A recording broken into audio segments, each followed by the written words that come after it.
है मैडम, अरे गलती बच्चा के भाई एकरा के काहे थप्पड़ मार देलू हो? I am sorry. अरे अब सॉरी बोले से का फायदा बा मैडम, ये बात पहले ना सोचे के चाहिए। हमरा से गलती भइल, माफ कर दे हमके। सॉरी। कोनो बात न, जा ठीक बा। अब वैसे इस सीट हमार है।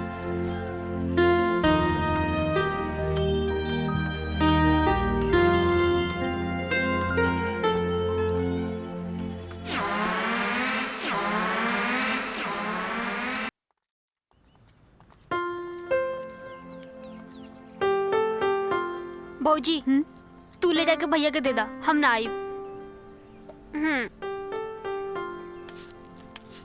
जोले जीतम ना तोले जाए ना दे। चला बाटा, एक के हाथ खेलल जाई।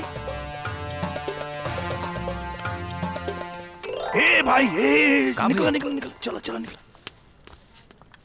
अरे मर्दवा जल्दी करा, लोग ट्रक आवत होई। जी मालिक। दिन भर तो हम लोग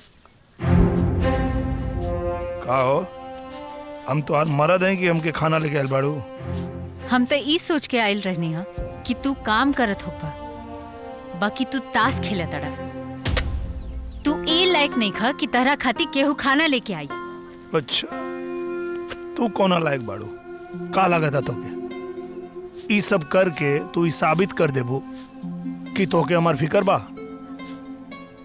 तोके हमार फिकर रहित ना तो हमार लभर बने के नाटक करके हमरा घर में ना रहतू। और अगर ये सब तू हमरा साथे सूते खातिर करत तारू तो एक बात याद रखा, हमरा साथे वो सूती जैसे हमार बियाह हुई।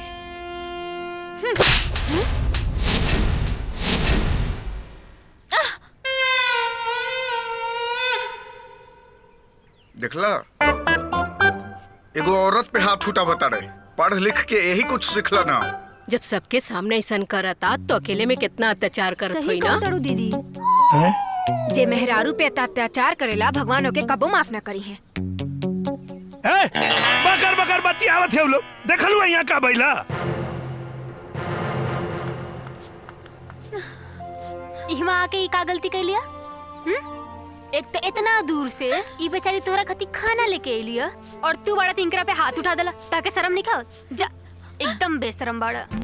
अरे का बकवास करता रही? तो के मालूम है यहाँ का बैला? हाँ, हम सब देखनी है। का भौजी, तू थप्पड़ खा के और चुपचाप खड़ा बाड़ू? वो थप्पड़ इनके उलट के दिल रहतू ना, तब इनके समझ में आई थी। अरे ना नैना, इनका पूरा हक बा हमरा ऊपर। देखा, इनके थप्पड़ से हमके बुरा ना लगल, पर झूठ बोले ताड़े ये बात के बहुत बुरा लगल। अरे इ नाटक करतिया।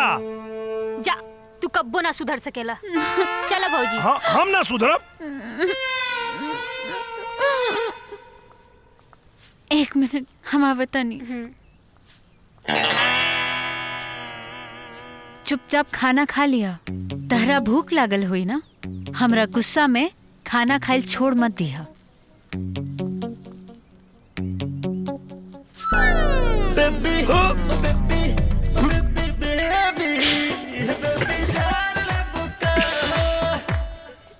हाँ भाई, चेहरा क्या उतरल हो? देखा ना भैया, भैया भौजी के मरले। हाँ, आए मरले सा? एक मिनट, बताई थप्पड़ क्या? अरे बेदीन आदमी, पगला के लवे का? तो हिम्मत कैसे भाई? मने ता जवन चाहबे तवन करबे, और तो के क्यों कुछ बोली ना? हाँ, ता रोशनी पे हाथ उठौले हाँ? ये सोचते हुए कि हम अगर वो हमारे मेहरारू बने वाली बिया, तो हिम्मत कैसे भाई? हाँ? हाँ?